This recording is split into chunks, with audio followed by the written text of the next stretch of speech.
మనోడు ఎవరు కేటీఆర్ ఏమంటున్నా అంటే అసలు మొత్తం తెలంగాణలో మొత్తం మేము కంగు తినే మేము కాంగ్రెస్ కంగు తినే ప్రచారం చేసినామని అంటుండ్రు కదా. మరి కరీంనగర్లో నిజామాబాద్లో ఎందుకు మరి కేటీఆర్ హరీష్ రావు ఎందుకు పోలే? ఒకవైపేమో ఎంఐఎంతో రాసే ఒప్పందం మొత్తట నడుస్తుంది. ఇక్కడ ఏది వాళ్ళ పార్టీ బతకడానికి వీళ్ళ పార్టీ బతకడానికి హైదరాబాద్ ఎన్నికల కొరకు చేస్తుంటారు. అది కామన్. హైదరాబాద్ ఎన్నికలు వచ్చేవారికి మళ్ళీ MIM versus BJP versus MIM నడుపుతుంటారు. కానీ నేనేమంటుంటే బీఆర్ఎస్ పార్టీ కరీంనగర్లో ఎందుకు ప్రచారం చేయలే, నిజామాబాద్లో ఎందుకు ప్రచారం చేయలే?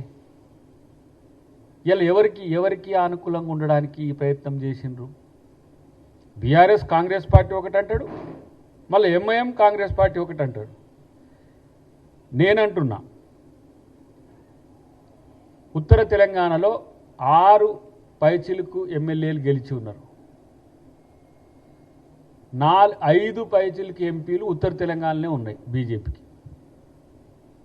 వాళ్ళు పెర్ఫార్మెన్స్ చూపించకపోగా బీఆర్ఎస్ సహకారం తీసుకున్న వాళ్ళ పరిస్థితి వెలువెల్లాడే పరిస్థితి వచ్చింది. అంటే గతంలో మీరు చూసింది కదా, 39 ఎమ్మెల్యేలు గెలిచిన బీఆర్ఎస్ పార్టీ ఉత్తర తెలంగాణలోనే ఎక్కువ ఎమ్మెల్యేలు గెలుచుకున్నది. అలాంటిది 8 ఎమ్మెల్యేలు గెలిచిన బీజేపీకి 8 ఎంపీలు వచ్చినాయి. 39 ఎమ్మెల్యేలు గెలుచుకున్న బీఆర్ఎస్కు 0 వచ్చినాయి. గాడిద గుడ్డు వచ్చింది. మరి మళ్ళీ సర్పంచ్ ఎన్నికలు చూడండి. సర్పంచ్ ఎన్నికల్లో బీఆర్ఎస్కు బీజేపీ కంటే ఎక్కువ వచ్చినాయి.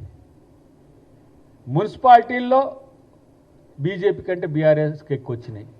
కానీ అనుకున్న 2 కార్పొరేషన్లలో బీజేపీ కాంగ్రెస్తో తలబడుతున్నది. అంటే ఏంది?